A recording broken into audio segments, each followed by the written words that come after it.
For 12 years, I thought I was a proud father of 3 beautiful kids, Areeb, Zoya, and Hassan. I worked double shifts, skipped vacations, and sacrificed everything to give them the life I never had. But lately, something gnawed at me. The kids didn't look like me at all. Different features, different blood types. Out of pure anxiety, I ordered a secret DNA test, praying I was wrong. When the results came back, my entire world collapsed. None of the 3 kids were mine. My hands shook as the truth ripped through me like a knife. My life had been a lie. I stormed into the living room, clutching the DNA report. My wife, Miriam, sat there scrolling on her phone, acting as if everything was normal. "Explain this," I shouted, throwing the papers on the table. Her face went pale, but instead of apologizing, she crossed her arms and said coldly, "Calm down.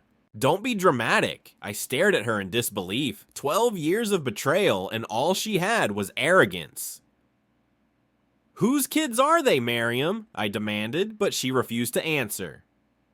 That was the moment I knew this wasn't just cheating, it was a carefully planned deception. I called my mother immediately, desperate for comfort, but her response crushed me even further. "Beta, stop overreacting," she said gently. "Children are children, whether they're yours or not. Just let it go. Let it go." I had been living a fake marriage, raising another man's kids, and my own mother expected me to stay silent? That's when something inside me snapped. This wasn't just betrayal, it was humiliation. I realized nobody was going to fight for me, so I had to fight for myself. That night, I decided on one thing. I would get brutal, calculated revenge. Before striking back, I needed proof. Undeniable, irrefutable proof. I quietly collected bank statements, call logs, hidden chat screenshots, and secret photos of Miriam meeting her lover, a man named Fahad. Turns out she'd been cheating on me for over 13 years, even before our wedding. She manipulated me into thinking I was infertile, so I wouldn't question the kid's paternity. Every detail I uncovered fueled my anger, but I remained calm. I wasn't going to scream, argue, or fight. I wanted a revenge so brutal, so perfect, that Miriam would regret the day she ever lied to me. I contacted a lawyer and began preparing my escape. First, I secretly transferred all our savings and investments into a private account under my name. Next, I bought a new apartment and set up custody papers, not for the kids, but to legally cut ties with them once the truth came out. Then, leaked Miriam and Fahad's affair photos anonymously to Fahad's wife. Within hours, her entire life started crumbling without her realizing I was behind it. But the real blow was yet to come. The public humiliation I had planned for Miriam would destroy her completely. 2 weeks later, I arranged a family dinner at my parents' house, inviting Miriam's family, my mother, and her lover Fahad. Unknowingly, Miriam thought I was finally forgiving her and walked in, smiling as if nothing happened. After dinner, I stood up, holding a folder, and announced, "I have something to share." I placed the DNA reports, affair photos, and chat screenshots on the table. Silence filled the room. Miriam froze. Fahad's wife gasped. My mother started crying.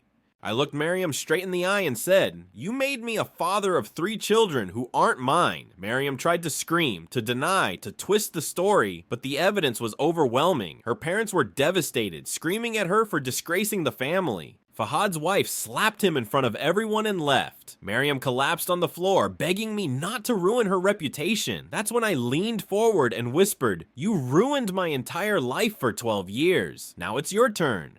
I handed her the divorce papers and calmly walked out. The entire room erupted, but I didn't look back. For the first time in years, I felt free, but I wasn't done yet. The next morning, I posted the entire story, DNA results, affair screenshots, everything on social media. Within hours, it went viral. Miriam's image as the perfect wife and mother shattered overnight. Her workplace fired her. Fahad's wife filed for divorce, and both families disowned them. She called me non-stop, begging me to delete everything. But I ignored her. She wanted me to raise another man's kids while she lived a double life?